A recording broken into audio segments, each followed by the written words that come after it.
Next, we will hear from Dr. Ian Oppermann, the New South Wales Government's Chief Data Scientist, based within the Department of Customer Service and considered a thought leader on the digital economy and big data. Sir, Dr. Oppermann, please welcome Dr. Oppermann.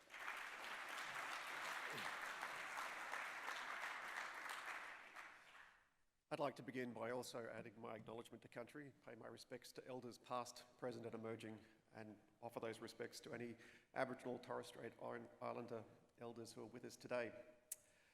First of all, congratulations.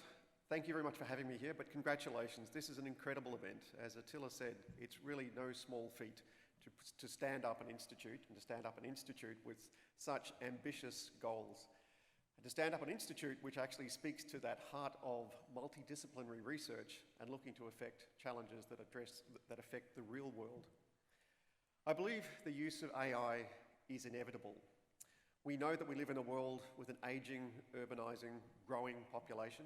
We know that we live in a world with a changing climate. We know we live in a world where many things that we once took for granted are changing and are changing increasingly rapidly. We hit or will hit 8 billion people on the planet this year. First time in human history, 8 billion people. And that's a little earlier than expected, even with the impact of COVID. We anticipate that we will hit 8.5 billion people by the end of the decade. That's an extra 500 million people. No more land, no more water, no more natural resources. We have what we have. It's a closed system in many respects. And we know that each and every one of those 8.5 billion people, that extra 500 million people, need to be clothed, fed, entertained, educated. And of course, we all expect an improvement in our quality of life, or at the very, very least, maintaining the quality of life that we have today. By 2050, that's expected to be 9.6 billion people, so another billion people again. No more land, no more water, no more natural resources. And as the world around us, as the climate changes, we know that where we draw our calories from, how we feed ourselves, is going to change increasingly rapidly. The use of AI and digital technologies is inevitable to address that challenge of sustainable intensification as we add more people who expect more into this world, and those people live longer, and those people retire at approximately the same age. So the combination of sustainable intensification and the drive for productivity can really only be met by increased use of data, digital and AI. In New South Wales, we've been on our own journey with respect to the use of data and with respect to digital and with respect to AI. In 2015, New South Wales Government established the Data Analytics Centre to bring to bear data and sophisticated scientific techniques, data algorithms and AI to bear on wicked policy challenges. So problems which were complex, subtle and ultimately had people's behaviour at their heart. We also introduced in 2015 the Data Sharing Act, which required government agencies to share data with the Data Analytics Centre. And over the course of the period up until 2019, we've been exploring increasingly sophisticated uses of algorithms and AI. COVID certainly changed New South Wales Government's attitude towards data and AI. Suddenly we moved from doing interesting things to doing seriously important things, delivering actionable insights to health, to transport, to treasury, to industry, to help understand the impact of COVID and also the impact of the various restrictions and also the impact of the stimulus that was going into the economy. We've learnt a great deal, and during 2020, New South Wales released its AI strategy and also some basic how-to guides.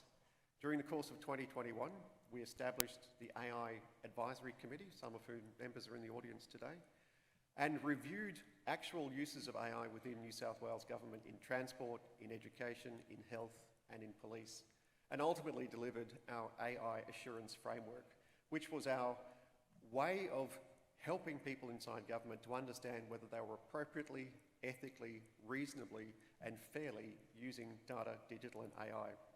It's our Model T Forward version of an assurance framework. We know that when we press the accelerator, it goes forward.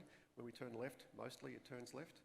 But it's also something we know that we have to keep working on. And we have to work with partners. We have to work with organisations like the AI Institute. New South Wales also released its Turning Ideas into Jobs strategy in 2021, and this year released a 20-year R&D roadmap from the Office of the Chief Scientist and Engineer, Hugh Darren-White.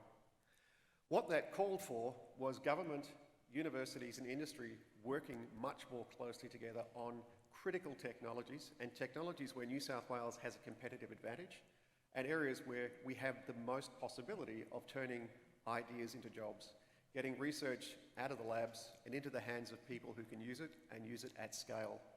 I'm absolutely delighted to say that the AI Institute is exactly what was imagined as part of that turning ideas into jobs and exactly what's being anticipated, thinking through what we can do to really drive the use of AI in New South Wales and also drive much closer relationships between government, university and industry.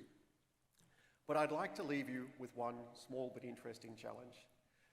Our need for use of data, digital and AI will only amplify, increase as that sustainable intensification challenge starts to become a sustainable intensification need. Our need to respond to the world around us, our need to respond to that ageing, urbanising, growing population in a changing world means that we must accelerate the ethical, appropriate use of AI, work through multidisciplinary approaches to those real-world challenges, and drive ever closer collaboration between industry, government, and universities. The challenge I'd like to leave you with is, as that need grows, is to help make New South Wales the home for data, digital, and AI. Help make New South Wales the most customer-centric government in the world, and help make sure that as Australia and New South Wales faces its own sustainable intensification challenge, that you are right there at the heart of that response. Congratulations and thank you very much.